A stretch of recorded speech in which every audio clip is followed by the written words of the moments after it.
Hey everyone, welcome back to Factoria. Today, we're diving into some truly eerie psychological facts that will make you question everything you know about the human mind. Like, are we really in control of our thoughts and perceptions? Or is there something darker lurking beneath the surface? I'm talking about those creepy, unexplained phenomena that make you go bump in the night. You know, the stuff that keeps you up late, scrolling through Reddit threads and watching conspiracy theory videos? Yeah, that's what we're getting into today. So grab your blankie, turn off the lights, and get ready to explore the dark side of psychology. But be warned, once you go down this rabbit hole, there's no turning back. Have you ever seen a robot or a doll that looks almost human, but not quite, and it just gives you this super unsettling feeling? That's the uncanny valley. Our brains are wired to recognize human faces and bodies, but when something is off, it triggers a primal fear response. It's like our subconscious is screaming, "Danger!" And you know what's even creepier? CGI. Some CGI faces in movies are so realistic, they're falling into the uncanny valley, and it's freaking me out. This one is seriously messed up, you guys. Imagine this. You're walking down the street and you see someone getting mugged. There are people all around, but no one is doing anything. This is the bystander effect in action. The more people there are, the less likely anyone is to take responsibility. Everyone assumes someone else will do it. Or, I don't want to get involved. We get overwhelmed, freeze up, and just stand there. It's actually really scary to think about. Okay, this one is straight out of a horror movie. Imagine looking at your mom, your best friend, your significant other, and being absolutely convinced that they're not who they say they are.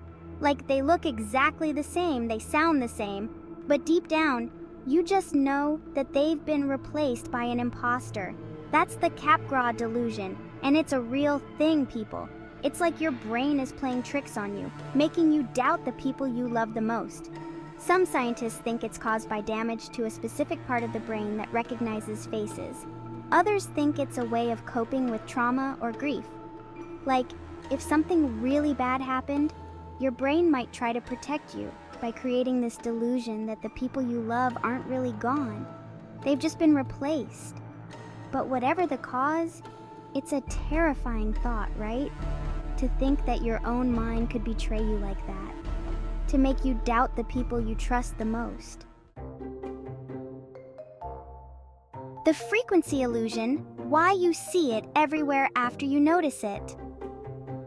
Once, have you ever bought a new car and then suddenly you start seeing that same car everywhere? Or maybe you learned a new word and now you hear it all the time. That's the frequency illusion, also known as the Baader-Meinhof phenomenon. It's like, once your brain becomes aware of something, it starts to pay more attention to it. And then, because you're noticing it more, you start to think that it's appearing more often. But it's not actually appearing more often. It's just that your brain is playing tricks on you, making you think that it is.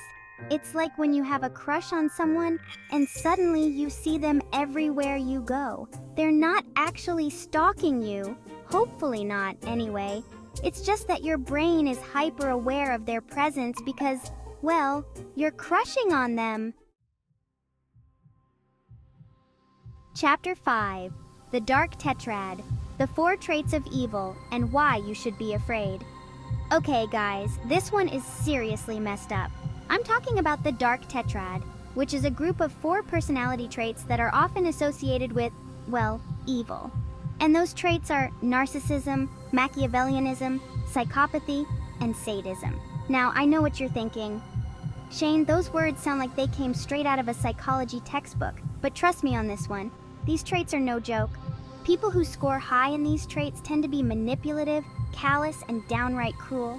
They lack empathy, they enjoy seeing others suffer, and they have no problem using and abusing others to get what they want. And the worst part is, these traits exist on a spectrum, meaning you might know someone who has one or more of these traits without even realizing it. Chapter 6. The Rubber Hand Illusion. how easily our sense of self can be tricked. Okay, this one is just weird, you guys. It's called the rubber hand illusion, and it basically proves that our brains are way more gullible than we think. So in this experiment, they have you put your hand behind a screen, and then they put a rubber hand in front of you. And then they start stroking both your real hand and the rubber hand at the same time with the same movements. And guess what happens? Your brain starts to think that the rubber hand is your real hand. Like, you can literally feel it. It's so freaky. But it just goes to show how easily our brains can be tricked, you know? Like, if you can convince your brain that a rubber hand is your real hand, what else can you convince it of? Chapter 7. The third man factor, the unexplained presence in times of crisis. Okay, this one is creepy because it's like unexplainable. You know those stories you hear about people who are in life or death situations and they feel like there's someone there with them? Like a presence that's guiding them and protecting them? That's the third man factor, and it's been reported by people from all walks of life. Soldiers, mountain climbers, shipwreck survivors. Some people think it's just a hallucination caused by stress or oxygen deprivation, but others believe that it's something more than that. Like, maybe it's a guardian angel or a spirit guide, or even just our own subconscious minds trying to help us through a tough time. Whatever it is, it's definitely creepy to think about. Like, what if we're not really alone in those moments when we feel the most alone? Chapter 8.